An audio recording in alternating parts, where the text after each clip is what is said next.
પિંકીબેન સોની અને in charge chief fire officer વિસ્તારોની મુલાકાતે રાવપુરા વિસ્તારમાં ભરાયેલા વરસાદી પાણીમાંથી કરવા ગયા ગાડી પસાર વધારે પાણી જોઈએ ડ્રાઈવરે રોકી અથવા ચેજ કાર in charge chief fire officer Parth Brahmbhatt વધુ પડતું પાણી જોઈ ફર્યા પરત મેયર પિંકીબેન સોનીએ ગાડી પરત લેવા ડ્રાઈવરને આપી સૂચના મેયર પિંકીબેન સોનીનું નિવેદન સમગ્ર રાજ્યમાં વરસાદને પગલે પરિસ્થિતિ ખરાબ છે વડોદરામાં પણ પૂરની પરિસ્થિતિ આવી શકે છે વિશ્વામિત્રી નદી 29 ફૂટ ક્રોસ કરે તેવી મેરે દર્શાવી શક્યતા આજવા સરોવરમાં વધી રહ્યા છે પાણીના જળસ્તર જેવી રીતે આપણે સૌ જાણીએ છીએ તેમ વરસાદ સતત વરસી રહ્યો છે અને ઉપરવાસમાંથી પણ પાણીનો આવરો એમને એમ જ ચાલુ છે ત્યારે વડોદરા શહેરમાં પણ પૂરની પરિસ્થિતિનું નિર્માણ થઈ ચૂક્યું છે એવું ચોક્કસ કહી શકાય કારણ કે વિશ્વામિત્રી 23 ફૂટ ઓલરેડી ક્રોસ કરી ચૂકી છે આજવામાં પણ 212.41 જેવું ચાલુ થઈ ગયેલું છે એટલે પાણીનો સતત આવરો હજુ પણ ચાલુ છે અને વડોદરા શહેરના વિવિધ નીચાણવાળા વિસ્તાર કે જ્યાં પહેલેથી ગઈકાલથી અલગ અલગ સ્પોટ ઉપર બસો મૂકી અને આ બધા લોકોને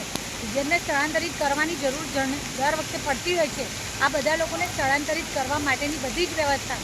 ગત રોજના જ કરી દેવામાં આવી હતી હમણાં અમારા દ્વારા શાયજીગંજ વિસ્તારના પરશુરામ ભઠ્ઠામાં વિઝિટ કરી અને ત્યાં માઇક દ્વારા એનાઉન્સ કરવાની પણ અમે પ્રયત્ન કર્યો કે જેથી કરીને લોકો કેમ કરીને કન્વિન્સ થાય અને વડોદરા મહાનગરપાલિકાએ લોકોના રેસ્ક્યુ કરી અને ત્યારબાદ એમના માટે જે વ્યવસ્થાઓ કરી છે પરંતુ જો નાગરિકોનો સાથ સહકાર મળે કારણ કે એ બધા પણ જાણે છે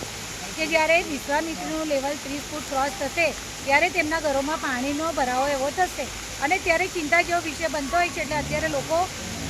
એગ્રી નથી થઈ રહ્યા કન્વિન્સ નથી થઈ રહ્યા એટલે અમારા દ્વારા મારી સાથે ફાયરના જે આપણે ચીફ એક્ઝિક્યુટિવ ઓફિસર છે પાર્થભાઈ હતા સાથે સાથે સ્ટેન્ડિંગ સમિતિના ચેરમેન શ્રી ડૉક્ટર શીતલભાઈ મિસ્ત્રીને અમે લોકોએ બધાએ ત્યાં જઈને લોકોને સમજાવવાની કોશિશ કરી માઇક દ્વારા પણ એનાઉન્સ કર્યું જેથી કરીને એ લોકો ઝડપથી રેસ્ક્યુ થવા માટે સહકાર આપે તો અમે બની શકે તેટલા ઝડપથી લોકોને સલામત સ્થાને ખસેડી શકીએ કારણ કે રાત્રે પણ પાણીની સપાટી વધવાની પૂરેપૂરી શક્યતાઓ લગભગ 29 ફૂટ રાત્રે ટચ થાય એવી શક્યતાઓ છે વરસાદનું જોર પણ એટલાના એટલું છે અને અમે કહ્યું તેમ કે ઉપરવાસમાંથી પણ સમગ્ર ગુજરાતમાં અલગ અલગ જિલ્લાઓમાં પણ અત્યારે આ જ રીતે સતત વરસાદની પરિસ્થિતિનું નિર્માણ થયું છે અને ઉપરવાસની પાણીનો આવરો એવો ને એવો જ ચાલુ છે એટલે આપણે જે કહી શકાય કે ભયજનક સપાટી આ નદી વટાઈ દે અથવા આજવા સરોવરનું લેવલ પણ ભયજનક સપાટીને